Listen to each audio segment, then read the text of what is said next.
Alright, g'day guys, welcome back to another video. Now, in front of me here we have this beautiful young little diamond python. Now, in this video we're going to be lumping together like a month or so's worth herping around here in Sydney. Now, obviously I'm not going any huge trips anytime soon, but we're just going to see what we can find here in my local area. Now, of course this is our beautiful diamond, very cranky little diamond python. Now, this little fella here has a long way to grow. But we just saw him up there harassing some birds. The way we found him was some birds were, yeah, hey mate, how you going?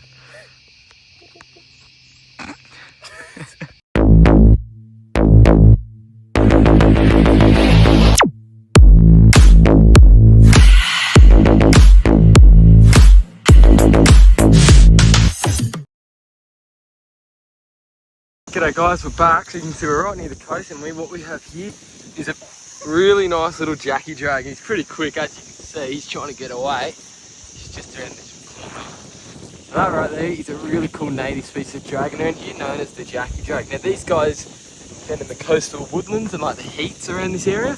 They get a bit bigger than this. I found one earlier, but they live in these sort of shrubs. As you can see, went deep up in there. They live in these sort of shrublands, and really cool species of garment. I love them. Don't think I've seen many of them, but around these beautiful areas, they're pretty common at the moment. Oh, I'm buggered. I just walked like 10k. Oh no, not like 6, but like, you know. Oh, beautiful view. So, yeah. So, we're in this video, we're going to be herping more down along there, maybe along those ridgelands. I think the boys found another one. But, yeah, well, let's get back into it, eh? As you guys can see, these lizards are really common around here.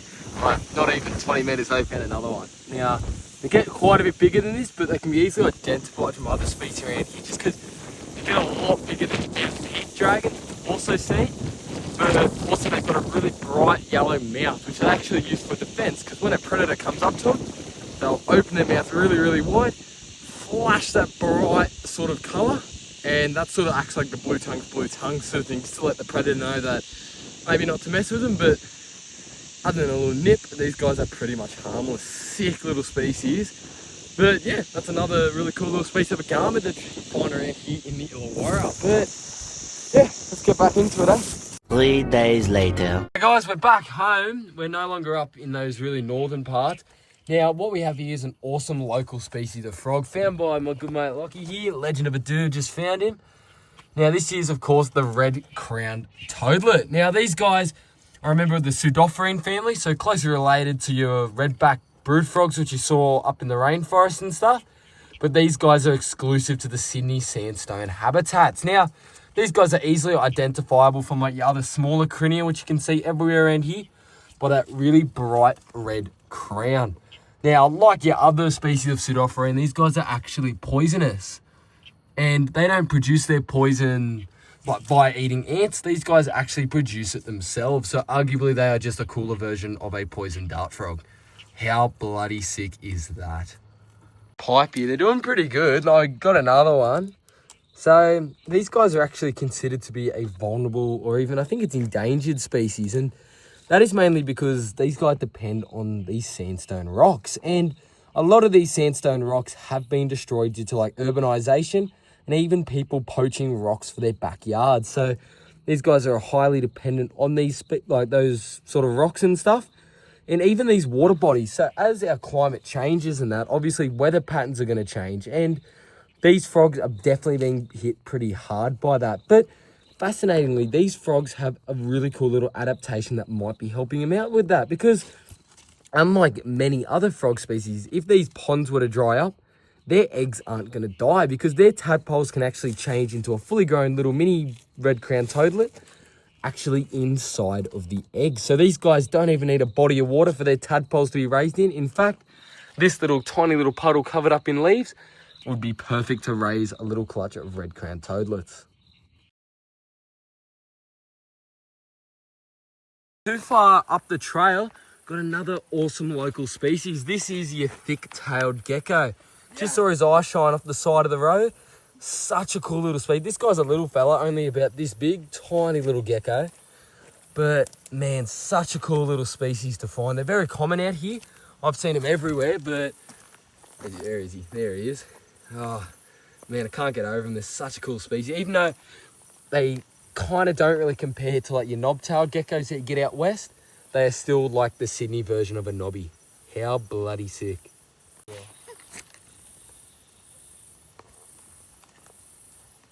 So this snake was actually found a few nights after we recorded thick-tailed and stuff, but yeah, cool little diamond that we saw. Absolutely awesome little snake. And a pretty cranky one, might I add.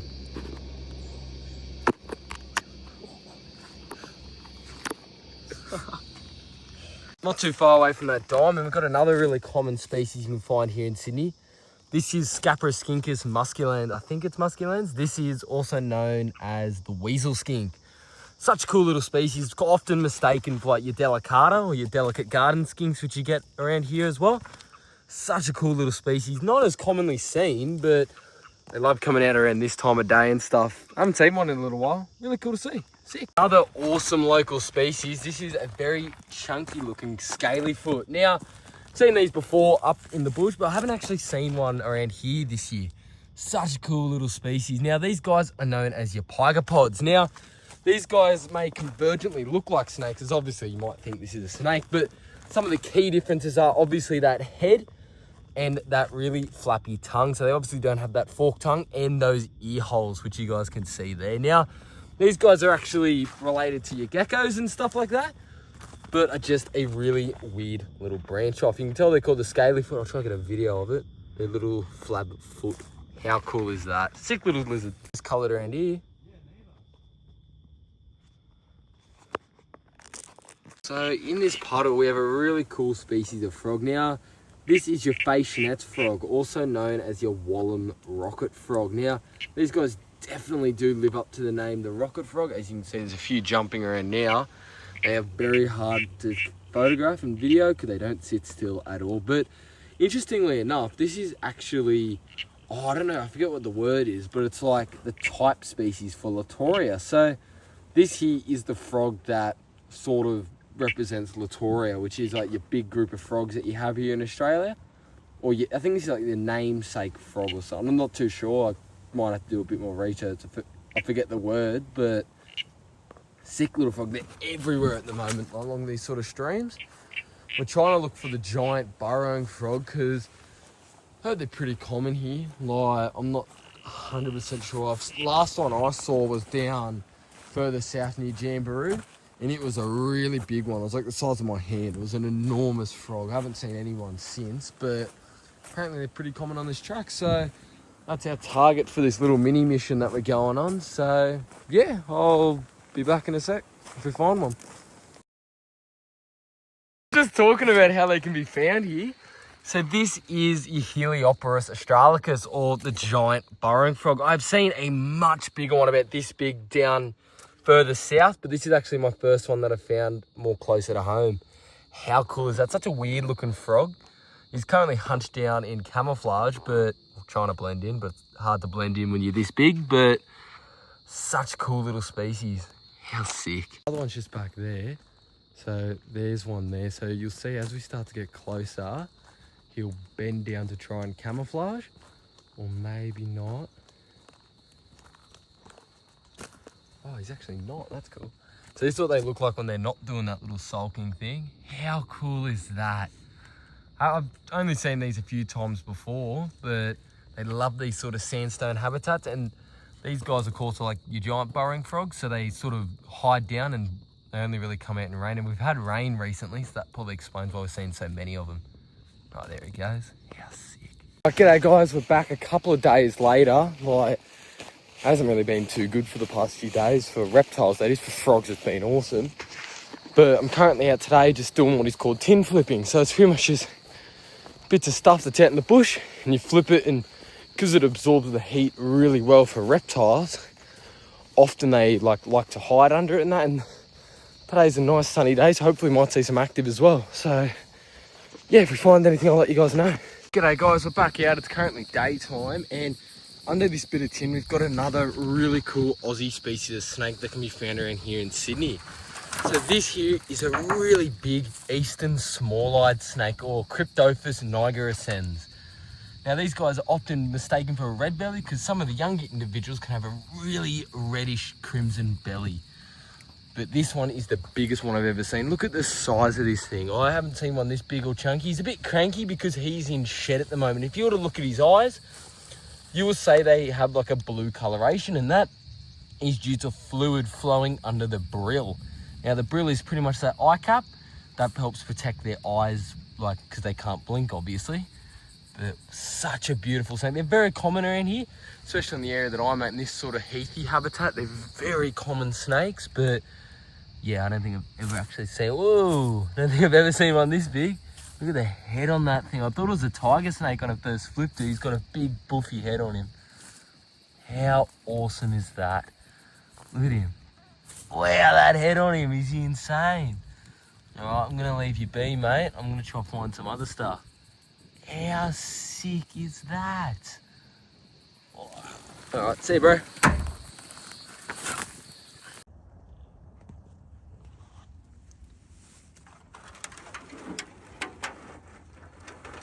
Alright, g'day guys. This snake here is yet another really common species of snake which you can find around here in Sydney.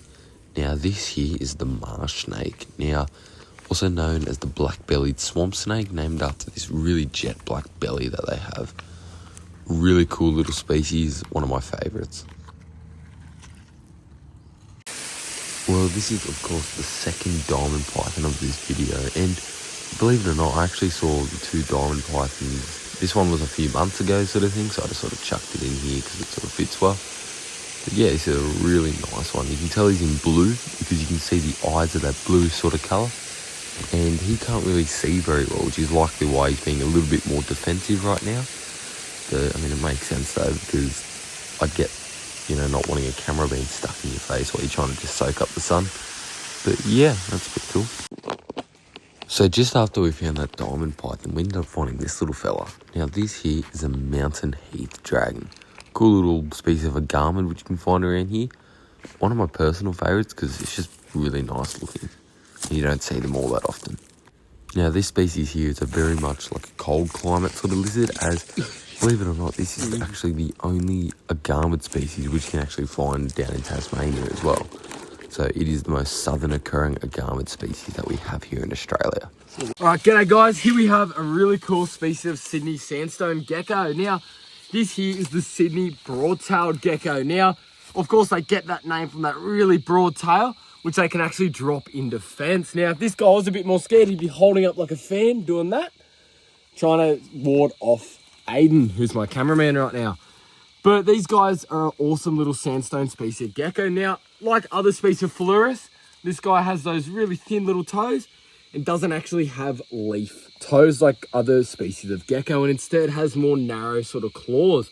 And they allow him to grip onto these sandstone rocks, and even you can find them upside down under ledges. Now, this species here is a very flat sort of gecko. Now, the reason why that is so you can squeeze up into these sort of cracks and crevices in order to hide during the day. Now, this here is actually Sydney's largest gecko species. In fact, they can get a bit bigger, reaching maybe about that big in size. So, very cool species of gecko, one of my absolute favourites. But these guys have a really cool ability like other species of gecko, and that is the ability to autonomize their tail. And what that means is they can actually drop their tail and grow it back. In fact, as this guy's disappearing right now, I'm going to take this real quick. So he's disappearing, and up in this crevice, well, there was one. He might have just dipped. Well, this is awkward. But there was another one up in here somewhere that actually has its dropped tail, and you can tell that because it lacks those little spiny little things that come off there to help them camouflage. Is he up in there? Oh, there he is. So that dude right there, that's just a rock. Never mind. All right. Well, no, it is that. It's it. Oh, it is it. Okay. So you can see how well their camouflage is. So just up there is another one, and he's got that dropped tail. Now, I'm going to try to find some more up in this cavey little bit. But yeah, we're going to try to find some other stuff tonight. Ew.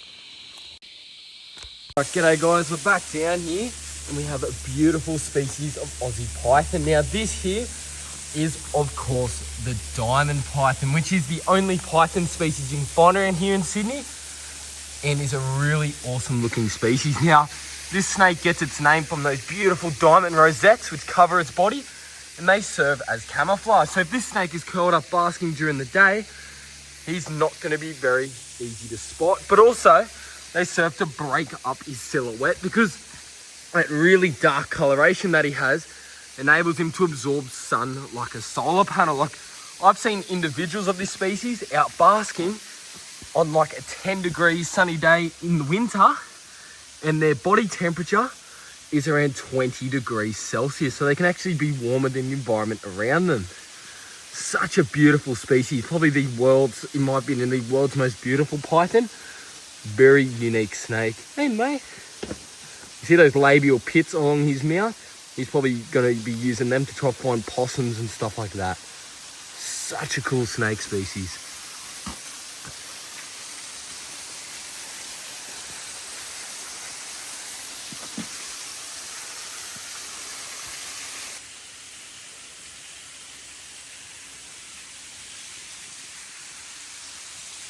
Alright, g'day guys, we're on our way out, and I actually got another species that I really wanted to add into this video. Now, this is Latoria Satropa, also known as the Blue Mountains tree frog. Now, this guy is pretty closely related to frogs such as your Davies tree frog, which we got in that video last one. But it's such a cool little species of sandstone frog. One of my favourites, just because of the colours on him. He's got those greens, and he's actually got really orangey red thighs. And he's such a beautiful little frog, which you can find around here. Now, I reckon this is a really big female, as the females only really get this big, and the males are usually a bit more smaller and a bit more skinnier. But wow, such a stunning little frog. Wasn't expecting to see one tonight, but yeah, that's pretty cool. Leave you be, mate. Now, this is actually a really recently discovered species. Now, this is the coastal banjo frog. Really cool little frog that you get around here. Pretty common, but it was actually thought to be a different species up until recently. Back on what I was talking about a minute ago, you can see those really red thighs on these frogs. There's two of them here. There's one, there's another one. So these two are males, I believe, because I just heard them croaking, and they are very skinny, sort of smaller. That's sick. So this really small little frog species may not seem very cool, but this is probably one of the most beautiful frogs you can find around here in Sydney. Now, this here is the green stream frog. Now, also known as Latoria phylacroa, but very common species in the heaths up in more northern regions of Sydney and that. There's another Satropa, and just next to it, we have another really cool Sydney. Okay, there he goes. We'll try to find another one. They're pretty common. There's another one just there. So that right there is a stony creek frog, or Latoria wilcoxi. Well, I think it's leisure-eye. I don't know. Eastern stony creek frog, these guys are. Now, this here is a male one. You can tell because he's got those really bright colours. In fact, this isn't even as bright as they get. They can get highlighter yellow in the height of their breeding season. The males only really do this at night and during their breeding season. Otherwise, they're a much more darker brown. Now, I'll try to find a female one, which I think might have been the one over there. Hang on. Right, there's some eyeshine. We'll cruise over there. So, once again, we're trying to find frogs the same way that we found them up in the Watagans and stuff. So you can see there's one there based off that eyeshine. Head over there and have a look. Never mind, that's just a Satropa. So that's a really nice one. Bit nicer than the one that we just saw a minute ago. Cool little frog. That's sick.